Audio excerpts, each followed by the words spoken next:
ஓம் ஸ்ரீ குருப்யோ நமஹ.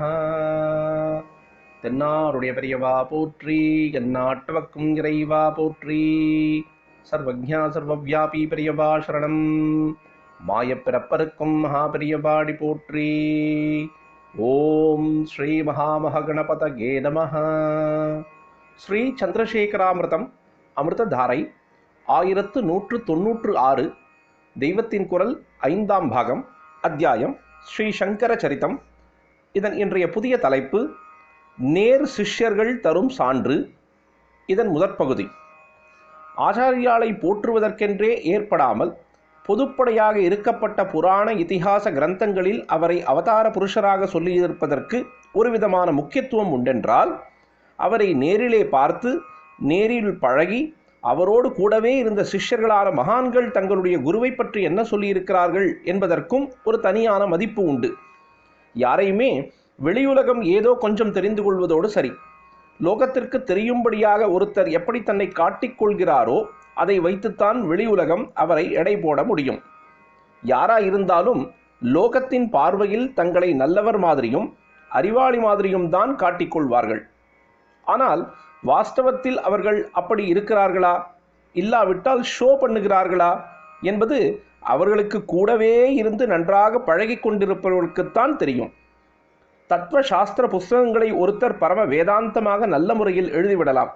அப்படியே படிப்பவர்கள் ஆஹா என்னும்படியாக ஸ்தோத்திரங்களும் பக்தி நூல்களும் எழுதிவிடலாம். அதை பார்த்து அவர் மகா ஞானியாக இருக்க வேண்டும், பக்த சிகாமணியாக இருக்க வேண்டும் என்று வெளிமனுஷர்கள் நினைத்து விடுவார்கள். ஆனால் கூடவே இருப்பவர்களுக்குத்தான் தெரியும், வாஸ்தவத்திலேயே அவர் எழுதியபடியும் உபதேசிக்கிறபடியும் தான் வாழ்க்கையில் இருக்கிறாரா இல்லையா என்பது. அநேகமாக வெளிலோகம் நினைக்கிற அளவுக்கு ஒருவர் பெரியவராக இல்லை என்றே நன்றாக பழகுபவர்கள் நினைப்பதாக இருக்கலாம். வேடிக்கையாக இங்கிலீஷில் பெரிய ஹீரோவாக உள்ள எவனும் தன் கூடவே இருக்கும் சேவகனை தவிர மற்றவர்களுக்குத்தான் அப்படி இருக்கிறான் என்று சொல்கிறார்கள்.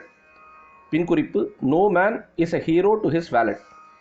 ஆச்சாரியாலை போன்ற நம்முடைய மத புருஷர்கள் வெளி வாழ்க்கை ஒரு தினுசு, உள் வாழ்க்கை ஒரு தினுசு என்று இல்லாதவர்கள் என்பது சர்வ நிச்சயமான விஷயம். சுவானுபூதி இல்லாமல் வெறும் அறிவையும் கவி சாதுரியத்தையும் மாத்திரம் கொண்டு அவர்கள் புஸ்தகம் மட்டும் பெருசாக எழுதிவிடவில்லை என்பது நமக்கு தீர்மானமான விஷயம்தான்.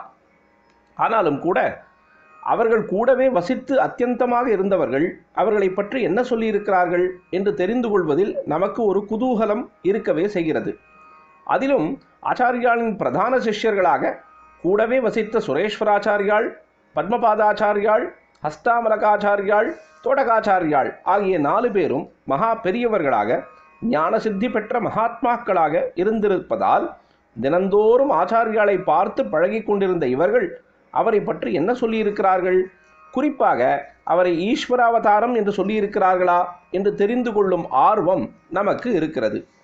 இந்த 4 சிஷ்யர்களில் ஹஸ்தாமலகாச்சாரியால் பண்ணியதாக ஒரே ஒரு சின்ன ஸ்தோத்திரம்தான் ஹஸ்தாமலக ஸ்தோத்திரம் என்று இருக்கிறது. பின்குறிப்பு: அது இயற்றப்பட்ட சந்தர்ப்பம் குறித்து பிற்பாடு விரிவாக பார்க்கலாம். அது பரம அத்வைதமாக ஒரே வேதாந்த தத்துவமயமாக இருப்பது. மனுஷர், தேவர், யக்ஷர், அந்த ஜாதி இந்த ஜாதி என்றெல்லாம் எதுவும் இல்லை. இருப்பது ஒரே ஆத்மஸ்வரூபம்தான், பிரம்மஸ்வரூபம்தான் என்று அது சொல்லிக் கொண்டு போகிறது. அந்த நிலையில் ஆச்சாரிய ஸ்வரூபம் என்று ஒன்று, அவதார ஸ்வரூபம் என்று ஒன்று ஆகியவை மட்டும் இருக்க முடியுமா என்ன? அதனால் ஹஸ்தாமலகாச்சாரியாளின் வாக்கில் ஆச்சாரிய பிரசம்சையாக, அதாவது புகழ் துதியாக எதுவும் இல்லை. எனவே அவர் ஈஸ்வராவதாரம் என்று காட்டும்படியாகவும் எதுவும் இல்லை. ஆனால் மற்ற 3 பேரும் ஆச்சாரியாலை பரம பக்தியோடு பரமேஸ்வரனாகவே ஸ்தோத்திரித்து சொல்லித்தான் இருக்கிறார்கள். ஆச்சாரியாலை போற்றி அவர்கள் அநேகம் சொல்லியிருக்கிறார்கள். அது எல்லாவற்றையும் இப்பொழுது நான் சொல்லப்போவதில்லை. அவர் பரமசிவ அவதாரம்தான் என்பதற்கு அவர்கள் அத்தாட்சி கொடுத்திருப்பதை மட்டுமே சொல்லப்போகிறேன். ஞான சூரியனாக அவரை சுரேஸ்வராச்சாரியாலும் தோட்டகாச்சாரியாலும் சொன்னதை எடுத்துக்காட்டி ஆயிற்று. தோட்டகாச்சாரியால் தம்முடைய அஷ்டகத்திலே ஒவ்வொரு அடியையும் பவ சங்கர தேசிக மே சரணம் என்று முடித்திருக்கிறார். சங்கரர் என்பது ஆச்சாரியாளுக்கு புதுசாக இட்டுக்கட்டி வைத்த பெயர் இல்லை. பூர்வ காலங்களிலிருந்தே பரமசிவனுக்கு இருந்து வந்துள்ள அநேக நாமாக்களில் ஒன்றுதான். இப்பொழுது கண்ணுக்கு முன்னால் தெரிகிறாரே இந்த சங்கரர் இவர் அந்த சிவனாகிய சங்கரர் தான் என்று ஸ்பஷ்டமாக தெரிவிக்கிற வகையில்தான் பவ சங்கர தேசிக மேசரணம் என்று போட்டிருக்கிறார். பவன் என்பது பரமசிவனின் பிரசித்தி வாய்ந்த அஷ்ட நாமாக்களில், அதாவது 8 பெயர்களில் முதலாவதாகும். பவன், சர்வன், ஈசானன், பசுபதி, ருத்ரன், உக்ரன், பீமன், மகாதேவன் என்று 8 பெயர்களும் சிவனுக்கு மிகவும் உகப்பான நாமாக்கள். அந்த பவனாகிய சிவன்தான் சங்கர தேசிகராகிய சங்கராச்சாரிய சுவாமிகள். அவர்தான் எனக்கு அடைக்கலம் என்பதுதான் பவ சங்கர தேசிக மேசரணம் என்பதற்கு அர்த்தம்.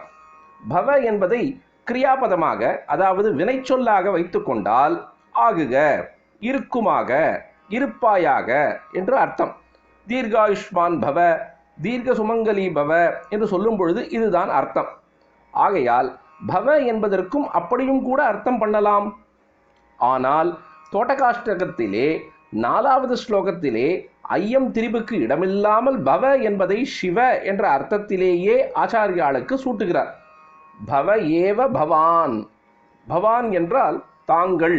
ஆச்சாரியாளை நேரே பார்த்து அப்படி கூப்பிட்டு தாங்கள் சாக்ஷாத் சிவபெருமானே, பவ ஏவ, பவனாகிய சிவனேதான் என்று சொல்கிறார். பவ ஏவ பவான் இதி மே நிதராம் சமஜாயத சேதசி கௌதுகிதா. கௌதுகம் என்றால் சந்தோஷ பூரிப்பு, நிதராம் என்றால் முழுக்க, பரிபூர்ணமாக, ரொம்பி என்று அர்த்தம். சேதசி சித்தத்திலே என்ன சொல்கிறார் என்றால், தாம் ஆச்சாரியாளை ஏதோ மனுஷ ரூபத்தில் இருக்கிற அநேக குருக்களில் ஒருவராக நினைக்காமல் சாக்ஷாத் பரமேஸ்வரனே என்று தெரிந்து கொண்டு விட்டதில் தம்முடைய சித்தம் அப்படியே பரமானந்தத்தில் பூர்ணமாக திளைத்து கொண்டிருக்கிறது என்று சொல்கிறார். அப்புறம் 3 ஸ்லோகம் தள்ளி மறுபடியும் குரு புங்கவ புங்கவ கேதன என்று சொல்கிறார். புங்கவம் என்றால் ரிஷபம். எதிலுமே உத்கிருஷ்டமாக, அதாவது மிகவும் உயர்வு பொருந்தியதாக இருப்பதை ரிஷபம் என்று சொல்வார்கள். புருஷர்ப, புருஷ ரிஷப என்றால் புருஷஸ்ரேஷ்டன் என்ற அர்த்தம். தேவரிஷ்ப என்றால் தேவஸ்ரேஷ்டன். தமிழிலும் இதே வழக்கு இருக்கிறது. ஏறு என்றால் ரிஷபம். நரஸ்ரேஷ்டன், தேவஸ்ரேஷ்டன் என்பதை தமிழிலும் மனிதரேறு, தேவரேறு என்று சொல்லி கேட்கிறோம். புங்கவம் என்பது ரிஷபமே. ஆகையால் குரு புங்கவ என்று ஆச்சாரியாளை கூப்பிடுவதற்கு ஆச்சாரிய சிரேஷ்டரே என்று அர்த்தம். அப்புறம் புங்கவகேதன என்கிற இடத்தில்தான் அவதாரத்துக்கு அத்தாட்சி வருகிறது. புங்கவகேதனன் என்றால் ரிஷபத்தை கொடியாக உடையவன். இப்படி ரிஷப கொடியோனாக இருப்பது யார்? வேறு யார்? பரமேஸ்வரன் தானே. அமிர்தம் தொடர்ந்து பொழியும். பிரதோஷ சங்கர பிரத்யக்ஷ சங்கர தென்னாருடைய பெரியவா போற்றி, எந்நாட்டவர்க்கும் இறைவா போற்றி, சர்வஜ்ஞா சர்வவியாபி பெரியவா சரணம், மாயப்பிறப்பருக்கும் மகாபெரியவாடி போற்றி.